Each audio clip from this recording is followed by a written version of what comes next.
नमस्कार, मफसल स्थापित गर्ने रफ्तार हाइवे एक्सप्रेसको यो नयाँ श्रृङ्खलामा तपाईलाई स्वागत छ। म सन्त कुमार चौधरी। दर्शकहरू, हामी विशेष गरी मध्य नेपालको विभिन्न क्षेत्रका सन्दर्भलाई कार्यक्रममा प्रस्तुत गर्दै आएका छौँ। राजमार्ग र राजमार्गसँग जोडिएका मानवीय बस्तीहरूमा भए गरेका विभिन्न किसिमका विकास निर्माणदेखि त्यहाँ गरिएका सम्भावनाका कामहरू अर्थात् विकास निर्माणको लागि स्थानीयले गरेको प्रयासको प्रसङ्गलाई हामी विशेष रूपमा प्रस्तुत गर्दै आएका छौँ। आजको कार्यक्रममा हामी विशेष गरी मध्य नेपालको चितवनमा पर्यटन र कृषिमा भइरहेको लगानीको सन्दर्भलाई हामी प्रस्तुत गर्दैछौँ। दर्शकहरू, चितवन कृषि र पर्यटन दुवै हिसाबले अग्र स्थानमा छ र यहाँको पर्यटन र कृषिमा विकासका लागि थुप्रै नयाँ नयाँ कामहरू गरिएका छन् र अहिले एक गाउँ एक उत्पादन कार्यक्रम चितवनमा सञ्चालन भइरहेको छ र विशेष गरी केरा उत्पादनलाई अहिले एक गाउँ एक उत्पादनमा जोड दिएको छ र यो कार्यक्रम निकै प्रभावकारी समेत बन्दै गएको छ। यी सन्दर्भ आजको कार्यक्रममा प्रस्तुत गर्छौँ। तर सुरुवातमा हामी नेपालको पर्यटकीय हिसाबले चितवन तेस्रो गन्तव्यको रूपमा मानिन्छ र चितवनको पनि सौराहा लगायतका क्षेत्रहरू पर्यटकीय हिसाबले निकै विकसित बन्दै गएको छ। अहिले चितवनको सौराहामा एक किसिमले विकास निर्माणका कामले निकै तीव्रता पाएको छ र ठुल्ठुला सुविधा सम्पन्न होटेलहरू निर्माण हुने क्रम तीव्र भइरहेको छ। ससाना चिया पसलदेखि सुरु भएको चितवनको सौराहाको पर्यटकीय सम्भावनाको इतिहास अहिले तारे होटलको रूपमा विकसित समेत बन्दै गएको छ र यस अर्थमा चितवनको सौराहामा लगानी दिन प्रतिदिन बढ्दो क्रममा छ। अर्थात् सौराहा अहिले परिवर्तनको दिशामा उन्मुख भइरहेको छ। थप प्रसङ्ग जोड्छौँ यो रिपोर्टमा। देशको दोस्रो पर्यटकीय गन्तव्यको रूपमा चितवनलाई लिइन्छ। अहिले चितवनको पर्यटनको विकासमा लगानीको क्रम बढ्दो छ। चितवनको सौराहा, मेघौली, सिराइचोली, जगतपुर लगायत प्रमुख पर्यटकीय क्षेत्र हुन्। यी क्षेत्रहरूमध्ये पनि सौराहा अहिले लगानी र विकास तीव्र भइरहेको पर्यटकीय क्षेत्रको रूपमा परिचित बन्दैछ। बढ्दो लगानीकै कारण 4 दशक यता चितवनको सौराहामा निकै परिवर्तन भएको छ। सानो चिया पसलदेखि सौराहाको पर्यटन यात्रा तय भएको थियो। चितवन राष्ट्रिय निकुञ्ज स्थापना हुनु पूर्व पनि फाटफुट पर्यटकहरू सौराहा पुग्ने गरेका थिए। सौराहा लगायत तत्कालीन अवस्थामा निकुञ्जभित्र रहेको पुरानो पदमपुर लगायतका बस्तीहरूमा अध्ययन भ्रमणका लागि विशेष गरी पर्यटकहरू आउने गरेका थिए। सौराहा र पुरानो पदमपुर थारूहरूको बस्ती थियो। थारूहरूको बस्तीमा पुगेका पर्यटकहरू थारूहरूकै खाना खाने, उनीहरूकै कला संस्कृतिमा रमाउने गरेको इतिहास छ। सौराहामा भएकाहरूलाई चिया पसल सञ्चालन गर्न पर्यटकहरूले नै सुझाएका थिए। चिया पसलसँगै पाउरोटी र अन्डालाई अम्लेट बनाउन समेत उनीहरूले नै सिकाएका हुन्। निकुञ्ज स्थापनापछि यो क्रम बढ्दै गयो। थारूहरूको कला संस्कृतिसँगै वन र वन्यजन्तुबाट सौराहा पुग्ने पर्यटकहरू प्रभावित हुँदै गए। दैनिक सयौं पर्यटकहरू चितवनको सौराहा भित्रन थालेसँगै सौराहाको स्वरूप दिन प्रतिदिन परिवर्तन हुँदै गयो। पर्यटकहरूका लागि थारूहरूले प्रयोग गर्ने विभिन्न किसिमका सासाना घर कटेराहरू बनाएर होटल लजहरू सञ्चालनमा आउन थाले। अहिले सौराहा पूर्ण रूपमा परिवर्तन भएको छ। पुराना कटेराहरू सौराहामा कमै मात्र देख्न पाइन्छ। ठुला ठुला कङ्क्रिटका घरहरू निर्माण भएसँगै सौराहामा होटल र लजहरू धमाधम थपिन थालेका छन्। अहिले सौराहामा सानो चिया पसलदेखि तारे होटलसम्म सञ्चालनमा छन्। सौराहामा मात्रै 100 भन्दा बढी होटल तथा रिसोर्टहरू सञ्चालनमा आइसकेका छन् भने दर्जनौं होटल तथा लजहरू सञ्चालनमा आउने तयारीमा छन्। ससाना कटेराहरू सौराहाको पहिचान हो। पहिचान हराउँदै गएकोमा केही व्यवसायहरू चिन्तित बनेका छन् भने केही व्यवसायहरू समय सापेक्षित अनुसार नै सौराहा परिवर्तन हुँदै गएको भन्दै सहज रूपमा लिएका छन्। क्षेत्रीय होटल सङ्घ नेपालका अध्यक्ष नारायण भट्टराईले परिवर्तन हुँदै गएको सौराहालाई व्यवस्थित बनाउन गुरु योजना बनाएर अघि बढ्ने तयारी भइरहेको जानकारी दिनुभयो। र यो पक्कै पनि यो विकास निर्माण सँगसँगै एउटा चाहिँ सौराहाको चाहिँ जुन एउटा पेरिफेरी छ, एउटा चाहिँ सौराहा अलिक चाहिँ व्यवस्थित तरिकाले अगाडि बढ्नु पर्ने हो र यसलाई चाहिँ अलिकति व्यवस्थापन गर्नुपर्छ भन्ने महसुस चाहिँ हामीले पनि गरेका छौँ। जैविक विविधतासँग जोडिएको सौराहाको पर्यटन र त्यसको पहिचान संरक्षणका लागि पर्यटन व्यवसायी र सम्बन्धित सरोकारवाला निकायहरू छलफलमा व्यस्त छन्। विकास निर्माणको नाममा कङ्क्रिटबाट बनेका ठुला घरहरूलाई कसरी व्यवस्थापन गर्ने भन्ने विषयमा गुरु योजनामा नै समेटेर अघि बढ्ने तयारी भइरहेको अध्यक्ष भट्टराईको भनाइ छ। यो क्षेत्र यसै पनि अलिकति अन्त काठमाडौँ पोखरा भन्दा अलि संवेदनशील क्षेत्र छ यो क्षेत्र, किन भन्दा यहाँको जैविक विविधताको संरक्षण बिना यहाँको पर्यटन उद्योग चल्दैन भन्ने कुरा यहाँका स्थानीय व्यवसायीहरूले बुझेका छन् र त्यो यहाँको जैविक विविधताको संरक्षण सँगसँगै यहाँको चाहिँ जुन किसिमको एउटा चाहिँ यहाँको वन्यजन्तुको संरक्षण सँगसँगै यहाँको चाहिँ संरक्षण पनि होस् र यहाँबाट केही व्यवसाय गरेर आय आर्जन पनि होस् भन्ने हिसाबले अलिकति व्यवस्थापन को कुरो बुझेर बिस्तारै यहाँको संरक्षण पनि होस् र यहाँ व्यवसाय पनि गर्न सकियोस् भन्ने हिसाबले चाहिँ यहाँको व्यवसाय चलेको छ। यता केही व्यवसायहरू सौराहाको स्वरूप समयअनुसार नै परिवर्तन हुँदै गएको बताउँछन्। पर्यटकहरूकै चाहना अनुसार सौराहाका होटलहरूको स्तर वृद्धि हुँदै गएको उनीहरूको भनाइ छ। पछिल्लो पटक तारे होटलको रूपमा सञ्चालन आएको होटल 7 स्टारका प्रबन्ध निर्देशक माधव दुवाडीले यस्ता किसिमका सुविधा सम्पन्न होटल लजहरूको निर्माणले पर्यटकहरूलाई आकर्षित गर्न थप सहयोग पुग्ने दाबी गर्नुभयो। पर्यटकहरूको बुझाइ के छ भन्नुहोला भने यस्ता होटलहरू यदि यहाँ सञ्चालन हुन्थेन भने ती पर्यटकहरू यहाँ आउने वातावरण बन्दैन थियो।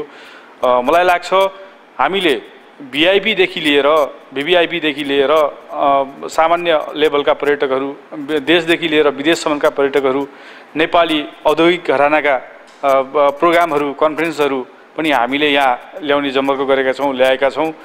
त्यसले गर्दा मलाई जहाँसम्म लाग्छ यसले पर्यटनमा एउटा टेवा, एउटा खुड्किलो थपेको छ भन्ने महसुस मैले गरेको छु। अहिले सौराहामा दोहोरी साँझदेखि डान्स बारसम्म सञ्चालनमा आएका छन्। वन र वन्यजन्तु प्रेमी पर्यटकहरूका लागि मात्र नभई अन्य मनोरञ्जनको दृष्टिकोणले समेत सौराहा सम्पन्न बन्दै गइरहेको छ। सौराहा आउने पर्यटकहरूको बसाइ लम्ब्याउन यसले मद्दत पुग्ने व्यवसायीहरूको विश्वास छ।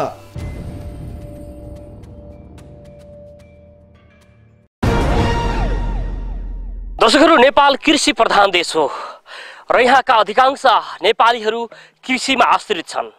तर देशमा कृषिको अवस्था सोचे जस्तो बलियो छैन र त यहाँका अधिकांश नेपालीहरू कृषिमा आश्रित भए पनि कृषि पेसालाई व्यावसायिक बनाएका छैनन् र त वर्षेनी कृषिका उपजहरू बाह्य मुलुकबाट नेपाल भित्र्याइन्छ। यस अर्थमा व्यावसायिकतातर्फ जोड दिन आवश्यक छ भनिरहँदा चितवनका व्यावसायिक केरा खेती गर्ने कृषकहरूले भने केही सकारात्मक काम गर्ने प्रयास गरेका छन्। केरालाई एक किसिमले देशमा आत्मनिर्भर बनाउनका लागि चितवनका व्यावसायिक केरा खेती गर्ने कृषकहरूले सक्रियता देखाएका छन् र अहिले नेपाल सरकारले पनि चितवनका केरा व्यवसायीहरूलाई एक गाउँ एक उत्पादन कार्यक्रम लागू गरेर उनीहरूको मनोबललाई उच्च बनाउने प्रयास गरेको छ र त चितवनमा अहिले व्यावसायिक केरा खेती गर्ने कृषकहरूको संख्या दिन प्रतिदिन बढ्दो क्रममा छ, लगानी पनि त्यत्तिकै बढ्दैछ। त्यसैले अहिले उद्योग वाणिज्य सङ्घ चितवनले समेत व्यावसायिक केरा खेती गर्ने कृषकहरूको मनोबललाई उच्च पार्नका लागि विभिन्न किसिमका अभियानमा सहयोग जनाउँदै आएको छ। थप प्रसङ्ग जोड्छौँ यो रिपोर्टमा।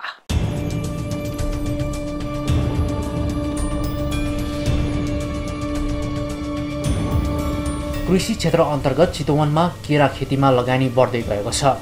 एक गाउँ एक उत्पादन कार्यक्रम अन्तर्गत चितवनमा केरा खेतीलाई जोड दिएपछि व्यावसायिक केरा खेती किसानहरूको संख्या समेत बढ्दै गएको छ। चितवनका किसानहरूले केरा उत्पादनमा करोडौं रुपैयाँ लगानी गरेका छन्। लगानीसँगै केरा खेती विस्तार हुने क्रम पनि बढ्दो क्रममा छ। हाल चितवनमा 1600 बिघा क्षेत्रफलमा व्यावसायिक केरा खेती भइरहेको केरा व्यवसाय समितिले जानकारी दिएको छ। व्यावसायिक केरा खेतीमा लगानी गर्ने किसानहरूले जिल्लालाई केरामा आत्मनिर्भर बनाउन समिति नै गठन गरेर सक्रियता देखाएका छन्। हाल समितिमा आबद्ध भएका किसानहरूको संख्या मात्रै 400 जना पुगेका छन्। 2051 सालदेखि चितवनमा व्यावसायिक केरा खेतीको सुरुवात भए पनि एक गाउँ एक उत्पादन कार्यक्रम भने आर्थिक वर्ष 2068-69 सालदेखि मात्रै लागू भएको हो। एक गाउँ एक उत्पादन कार्यक्रम लागू भएता चितवनमा भइरहेको केरा खेतीलाई व्यवसायीकरण गर्न मद्दत पुगेको केरा व्यवसायीहरूले बताएका छन्।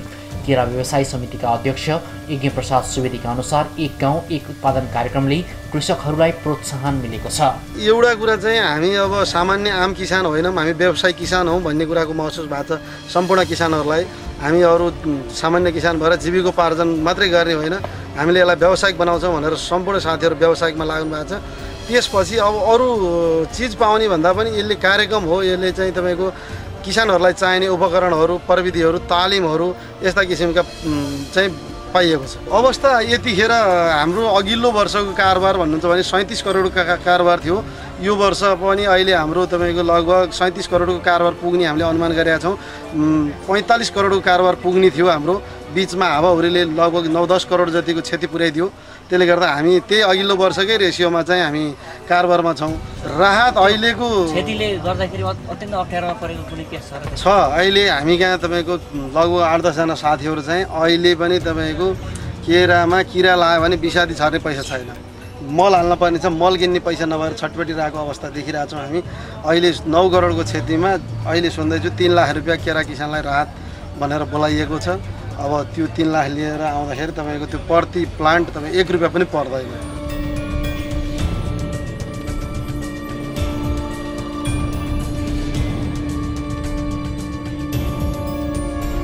आर्थिक वर्षको असार मसान्त सकिएसँगै चितवनमा एक गाउँ एक उत्पादन कार्यक्रम लागू भएको 3 वर्ष पुरा भएको छ।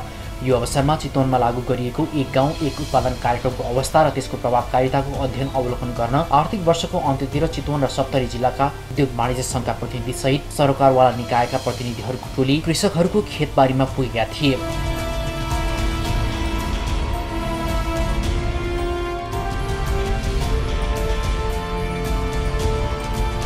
सो अवसरमा व्यावसायिक केरा खेती गर्दै आएका कृषकहरूसँग अन्तर्क्रिया गर्नुका साथै उनीहरूले लगाएको केराको अवस्था बुझ्न खेतबारीमा नै टोली पुगेको थियो।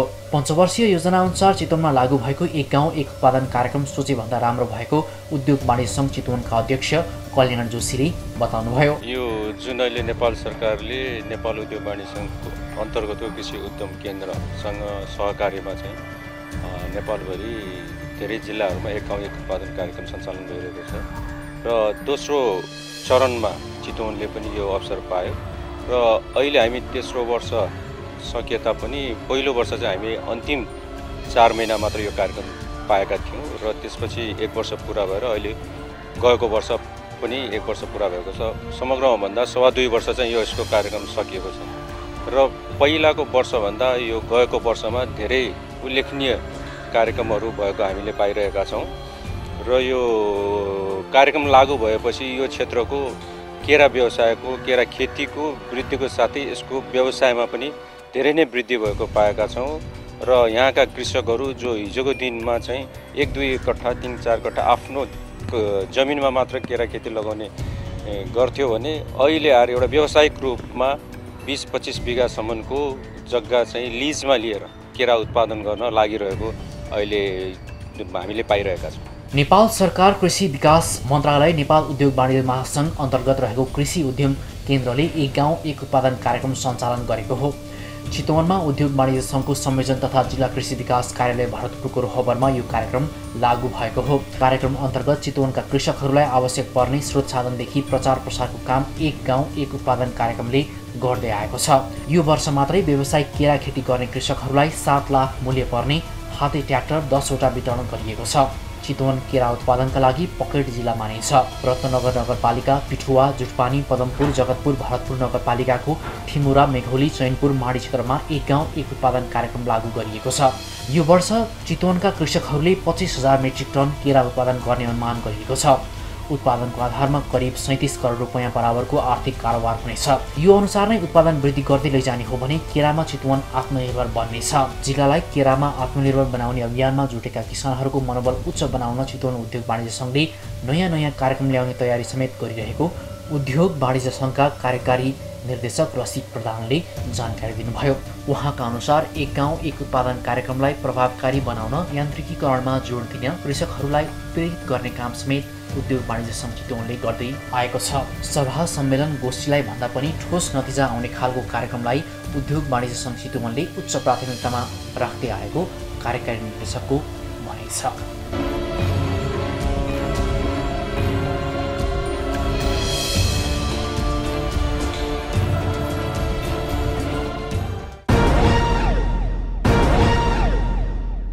दर्शकहरू, केरा बिक्री गरेर करोडौं रुपैयाँ चितवनका व्यवसायिक केरा खेती गर्ने किसानहरूले भित्राइरहेका छन् र यहाँका त्यत्तिकै खेर गइरहेका खेतीयोग्य जमिनहरू अहिले केराका बगानहरूले भरिएका छन् र उनीहरूले एक किसिमले व्यावसायिक हिसाबले नै केरा खेतीलाई प्रवर्धन गर्ने प्रयास गरिरहेका छन्।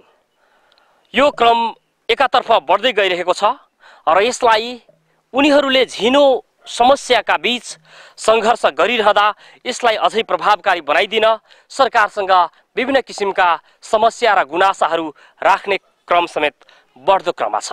यस अर्थमा यो व्यावसायिक केरा खेती गर्ने कृषकहरूको समस्यालाई सम्बोधन गर्न अब राज्यले तदारुकता देखाउनुपर्छ र उनीहरूले विभिन्न किसिमका समस्याहरूलाई यसरी प्रस्तुत गर्छन्। उनीहरूको आवाज र उनीहरूको प्रतिक्रिया सहित तयार पारेको रिपोर्ट प्रस्तुत गर्छौं अबको क्रममा।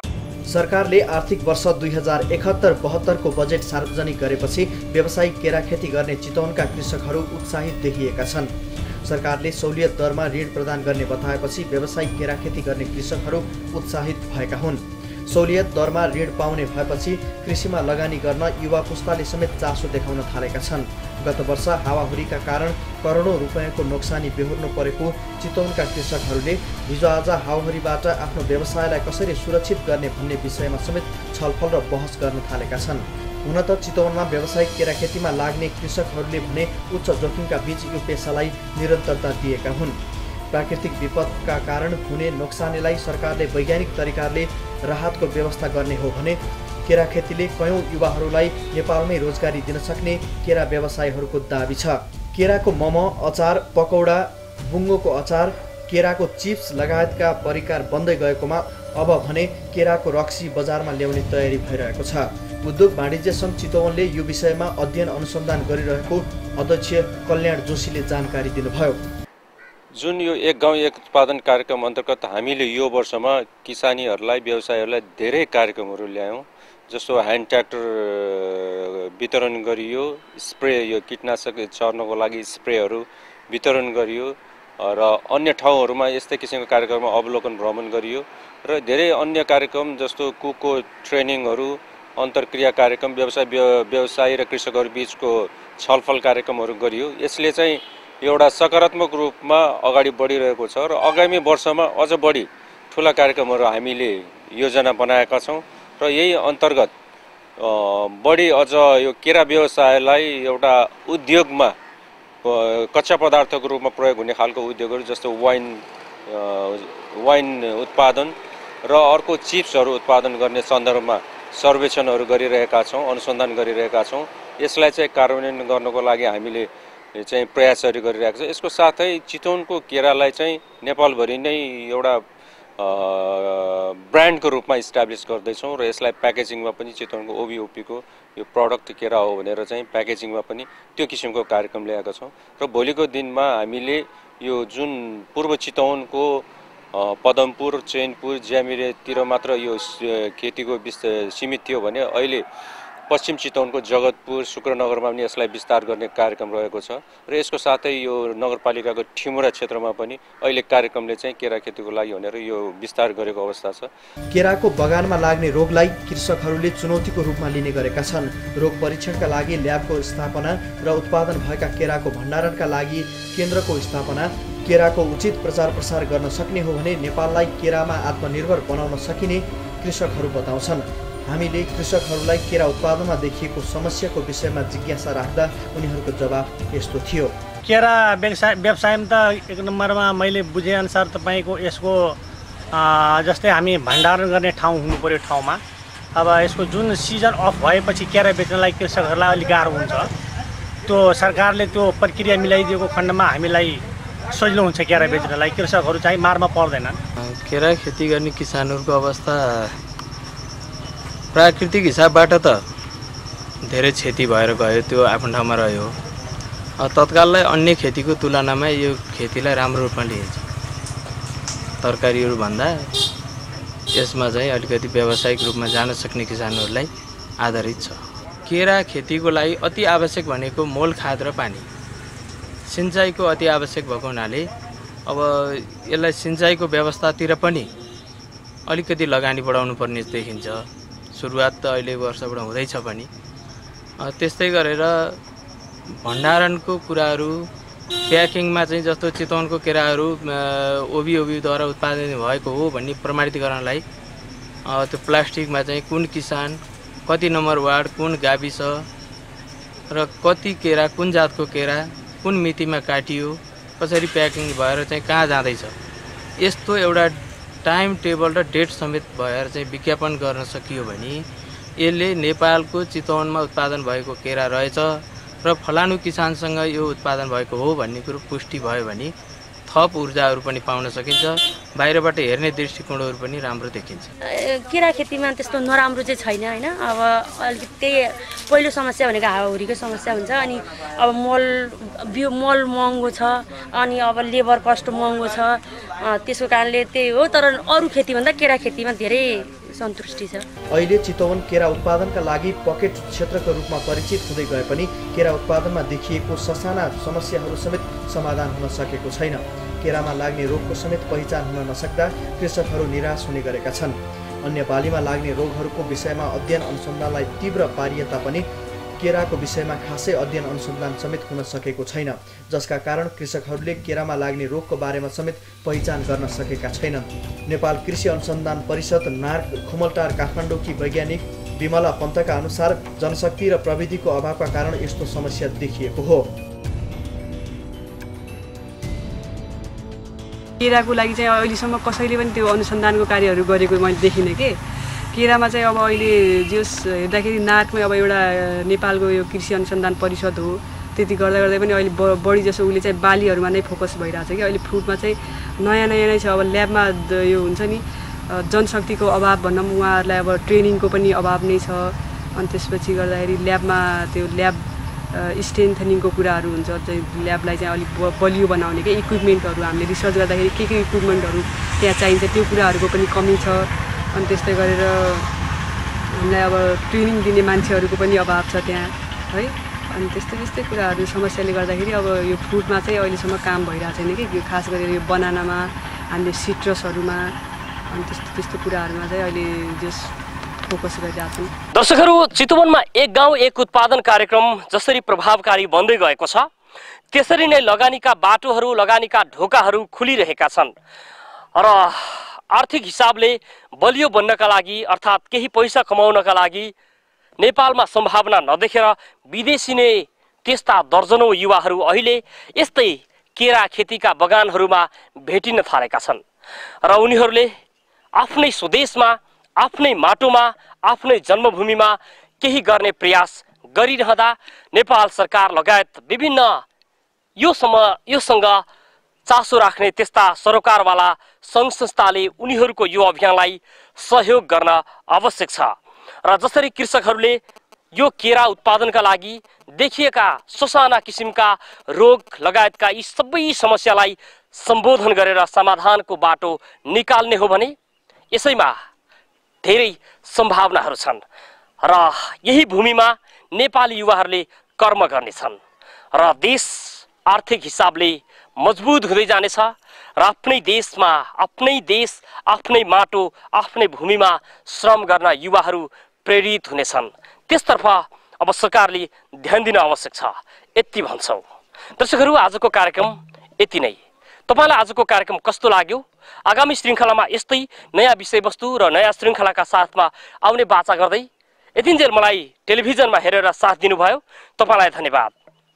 र धन्यवाद दर्शक, यतिन्जेल मलाई क्यामेरामा सहयोग गर्ने हाम्रा टिभी जर्नलिस्ट कृष्ण सापकोटालाई धन्यवाद र म सन्त कुमार बिदा हुन्छु। नमस्कार।